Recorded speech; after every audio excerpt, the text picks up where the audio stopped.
जब जरूरत होती है शैतान से काम लेते हैं, और जब कोई जरूरत नहीं होती, फुर्सत का समय होता है तो माला फेर लेते हैं। इससे एक समझौता बना रहता है और एक बैलेंस। और फिर आखिर में क्या पता कौन जीतेगा। जगत अगर कोई खबर देता है तो शैतान के जीतने की देता है, परमात्मा की जीत तो कहीं दिखाई नहीं पड़ती। शुभ बढ़ता हुआ मालूम नहीं पड़ता, अशुभ कमता हुआ मालूम नहीं पड़ता, प्रकाश बढ़ता हुआ मालूम नहीं पड़ता, अंधकार कम होता हुआ मालूम नहीं पड़ता।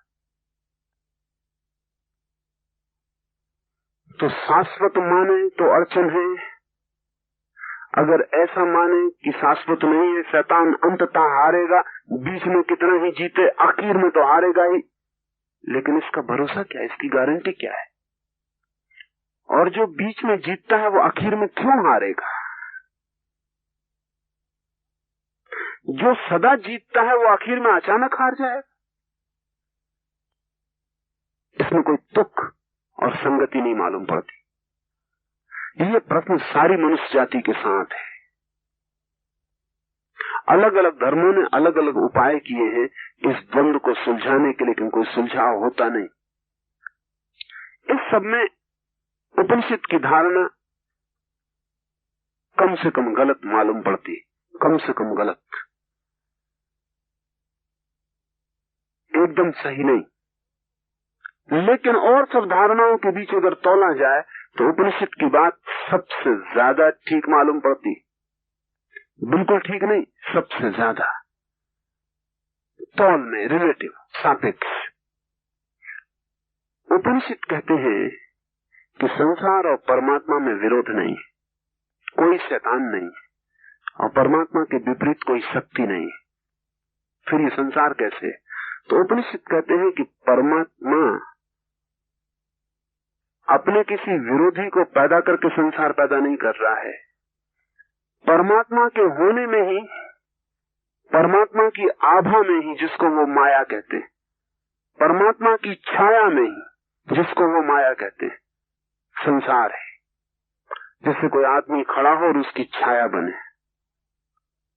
छाया का कोई अस्तित्व तो नहीं होता। तलवार से काटें तो कट नहीं सकती, आग से जलाएं तो जल नहीं सकती, पानी में डुबाना चाहे डूब नहीं सकती, फिर भी छाया होती है। अस्तित्व नहीं होता, फिर भी छाया तो होती है, आपके पीछे चलती है। दौड़े तो आपके पीछे दौड़ती है, रुके तो रुक जाती।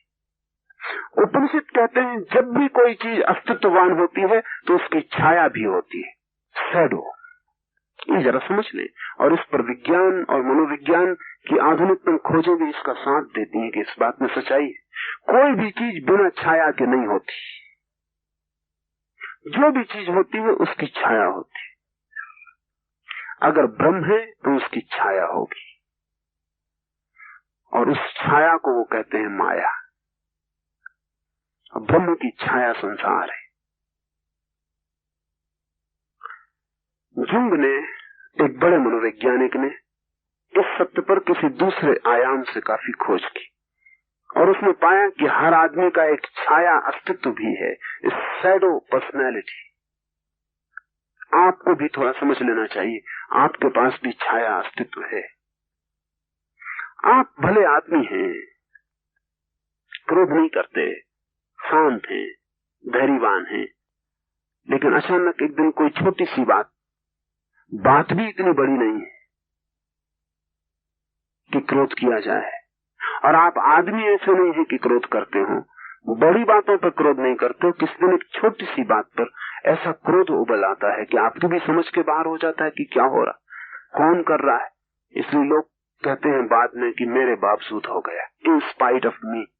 मैं कोई करना नहीं चाहता था, हो गया। क्यों, कैसे हो गया? आप नहीं करना चाहते थे, फिर कैसे हो गया? कई बार आप कोई बात नहीं कहना चाहते और मुंह से निकल जाती है। आप कहना नहीं चाहते थे और मुंह से निकल गई। आप पीछे पछताते हैं कि मैंने सोचे नहीं था कि कहूंगा, तय कर लिया था कि नहीं कहने का है, फिर निकल गई।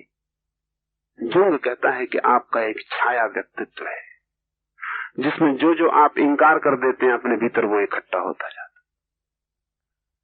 कभी कभी मौका पाके, कोई कमजोर क्षण पाके, कोई संधि पाके छाया व्यक्तित्व अपने को प्रकट कर देता है।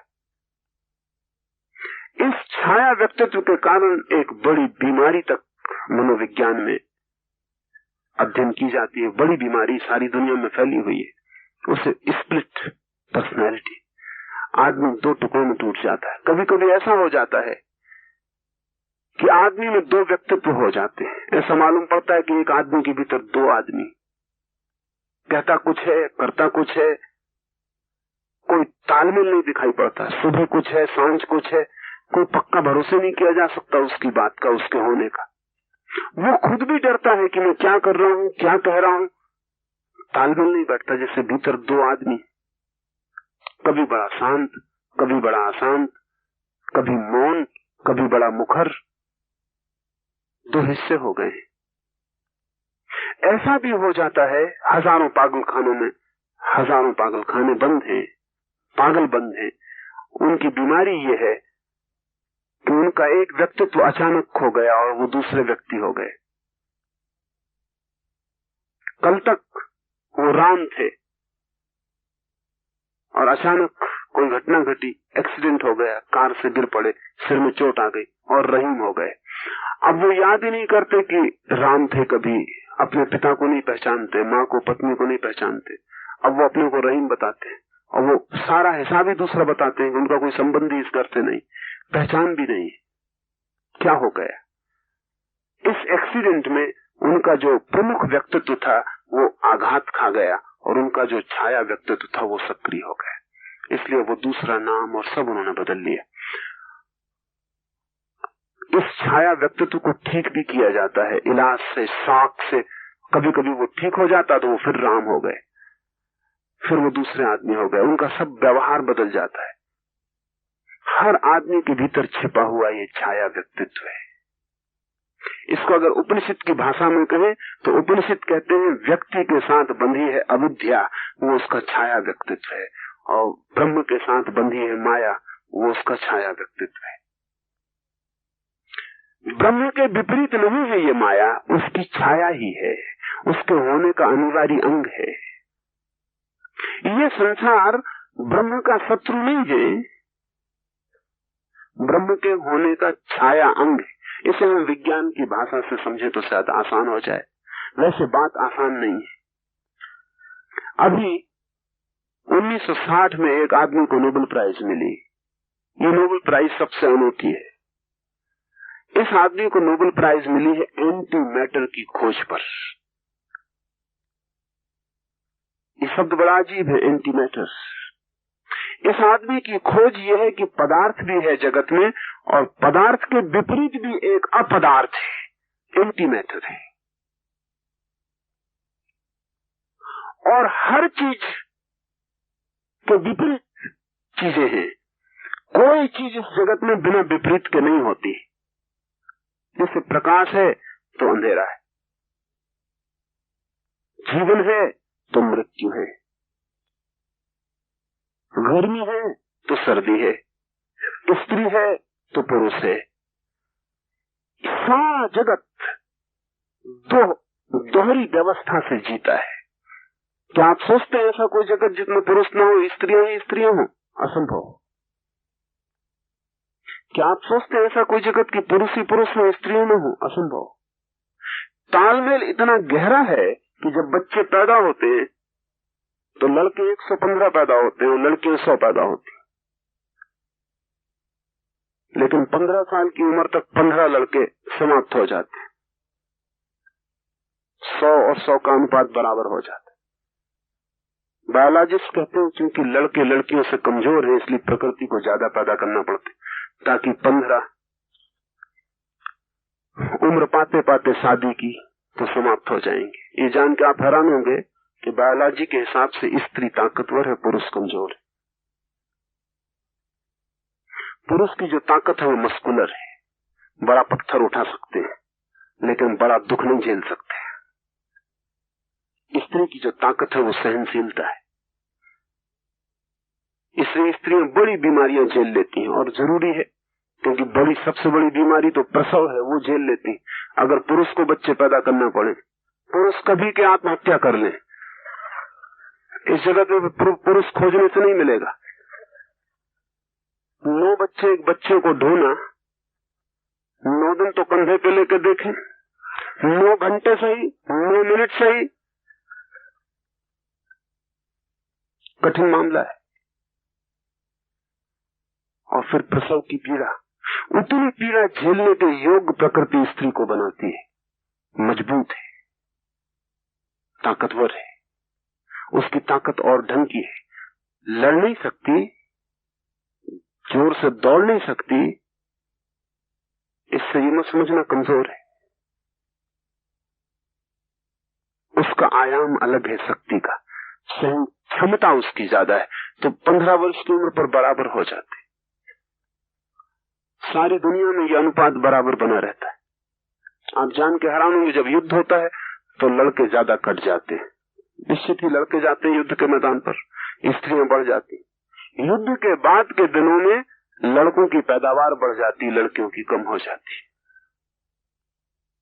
कौन करता होगा ये आयोजन, और ये कैसे होता होगा? युद्ध हो गया, दूसरा महायुद्ध हुआ, पहला महायुद्ध हुआ, तो बड़ी कठिनाई हुई कि पहले महायुद्ध में जो लाखों लोग मर गए पुरुष, युद्ध के बाद के 2-3 साल में लड़कों का अनुपात पैदावार का बढ़ गया और लड़कियों का एकदम कम हो गया, और अनुपात फिर हो गया। तब चिंतन शुरू हुआ, दूसरे महायुद्ध में फिर वही हुआ। तब ऐसा लगा कि प्रकृति भीतर से विपरीत में संतुलन करती रहती है। आप ऐसा मत सोचें कि जमीन पर कभी प्रकाश ही प्रकाश रह जाएगा, अंधेरा नहीं होगा, ये नहीं हो सकता। अंधेरा और प्रकाश संतुलित होंगे।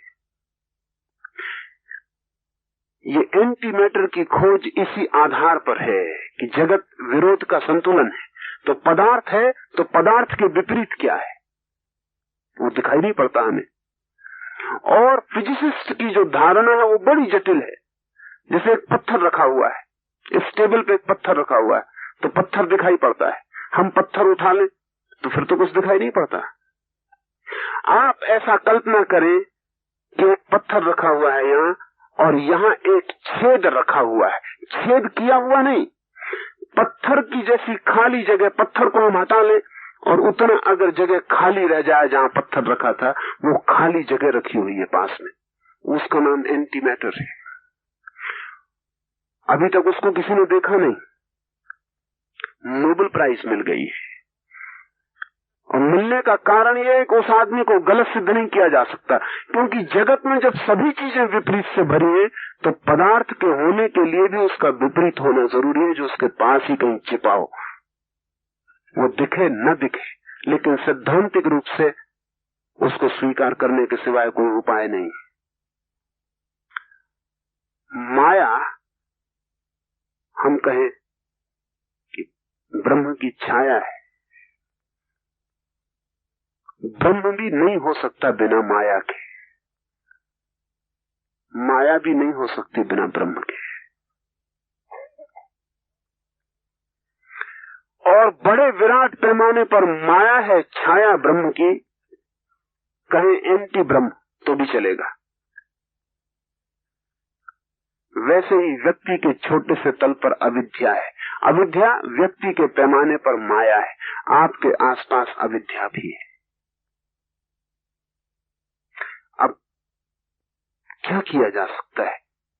अविद्या है व्यक्ति के पास, अविद्या को कैसे छोड़ें? और अगर ये नियति है, अगर ये विश्व की व्यवस्था है कि विपरीत होगा ही, और अगर ब्रह्म भी अब तक माया को नहीं छोड़ पाया है, अगर परम अस्तित्व भी माया से घिरा है, तो हम छोटे छोटे क्षुद्रजन, छोटे छोटे व्यक्ति, हम कैसे अविद्या को छोड़ पाएंगे? ब्रह्म नहीं छोड़ पाया माया को, हम अविद्या को कैसे छोड़ पाएंगे? और अगर नहीं छोड़ पा सकते तो सारी धर्म की चेष्टा व्यर्थ हो जाती। नहीं, छोड़ सकते हैं, लेकिन प्रक्रिया समझ लें। हम अविद्या को तभी छोड़ सकते हैं जब हम मिटने को राजी हो जाएं। अगर हम मिटने को राजी नहीं है तो अविद्या नहीं मिट सकती, द्वंद्व जारी रहेगा। या तो दोनों रहेंगे या दोनों मिट जाएंगे। अगर मैं कहूं कि मैं तो बचना चाहता हूं और अविद्या को मिटाना चाहता हूं, तो फिर अविद्या कभी नहीं मिटेगी, वो आपकी छाया है, ऐसा समझ कि मैं कहूं कि मैं तो रहना चाहता हूं, मेरी छाया मिटाना चाहता हूं, वो कभी नहीं मिटेगी। एक ही रास्ता है कि मैं मिट जाऊं तो मेरी छाया मिट जाए।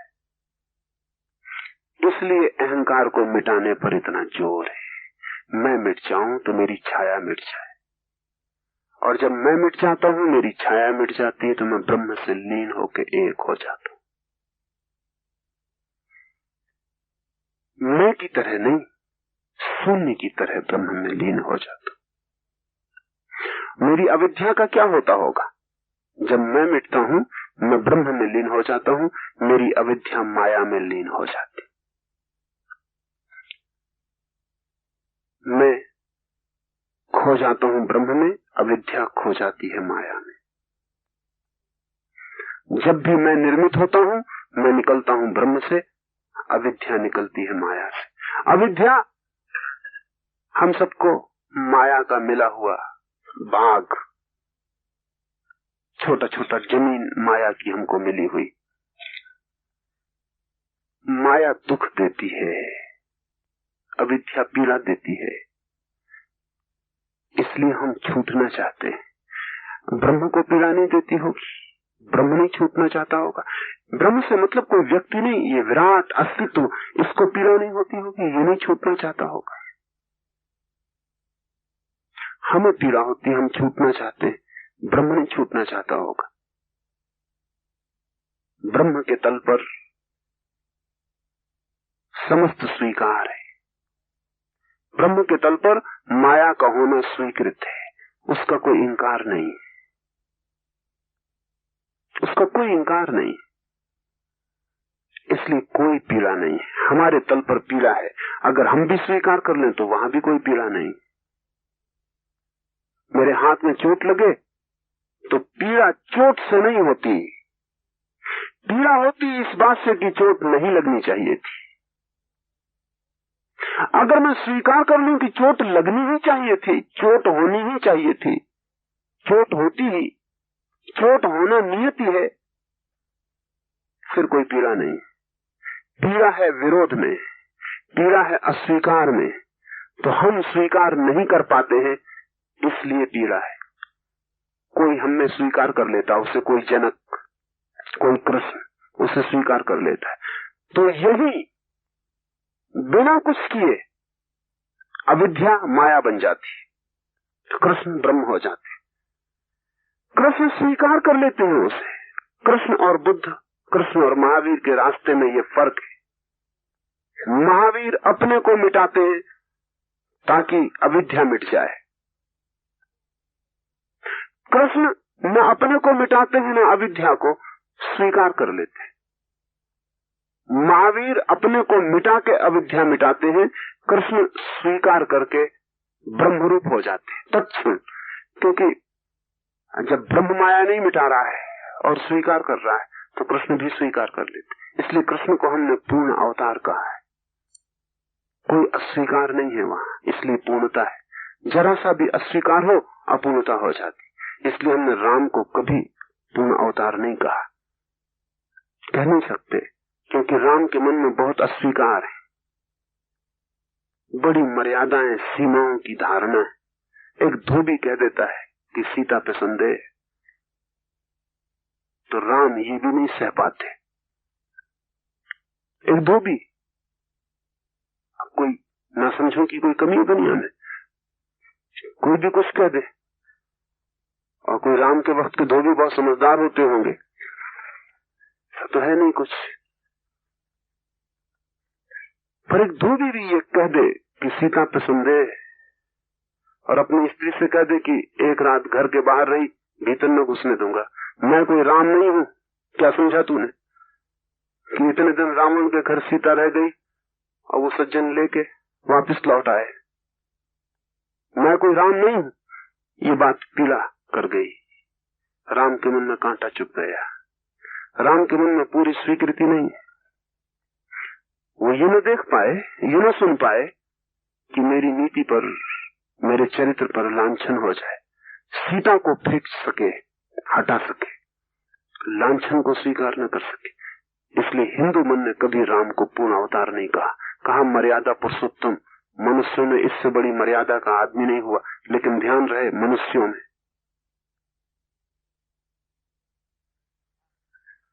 मर्यादा पुरुषोत्तम, लेकिन बस एक सीमा है। शुद्ध है बहुत, और शुद्ध का इतना आग्रह है कि अशुद्धि का डर है। लेकिन कृष्ण और तरह के आदमी है, बदनामी का कोई डर ही नहीं। जैसे बदनामी को निमंत्रण है, जैसे कितने बदनाम हो सके इसकी पूरी चेष्टा है। क्या मामला होगा? कोई अस्वीकृति नहीं है, जो भी है ठीक है। इसलिए गजब की घटना घटी कृष्ण के जीवन में। ठीक वैसी घटना घटी जैसा ब्रह्म और माया की विराट में घट रही है। एक छोटी भूमि पर जैसे विराट छोटा होकर उतर आया और आसपास माया की छोटी घटना घटी। पूरी स्वीकृति है। जहां अविद्या स्वीकृत है वहां नष्ट करने की कोई जरूरत नहीं है। जहां स्वीकृत नहीं है वहां अविद्या नष्ट करनी पड़ेगी, लेकिन नष्ट करने का एक ही उपाय है, खुद को नष्ट करना, तो ही नष्ट हो पाएगी। इसलिए महावीर और बुद्ध का रास्ता कठिन है, काटने वाला है, अहंकार को तोड़ने वाला है, मिटाने वाला है। एक एक जड़ से तोड़ेंगे, मिटाएंगे, तब छाया मिटेगी, छुटकारा होगा। कृष्ण का स्वीकार का है, कहीं कोई तोड़ना नहीं, लेकिन आसान वो भी नहीं है। लगता है आसान, शायद गहरे खोजे तो और भी ज्यादा कठिन भी हो सकता है, क्योंकि मन स्वीकार करने को राजी नहीं होता। मन कहता है ये हो ये ना हो, ऐसा हो ऐसा ना हो। मन कहता ही चला जाता है क्या ना हो क्या हो, मन बांटता ही चला जाता है। तो दो ही मार्ग हैं जगत में। एक मार्ग है दोनों को मिटा दो, और एक मार्ग है दोनों से राजी हो जाओ। दोनों हालत में छुटकारा हो जाता है।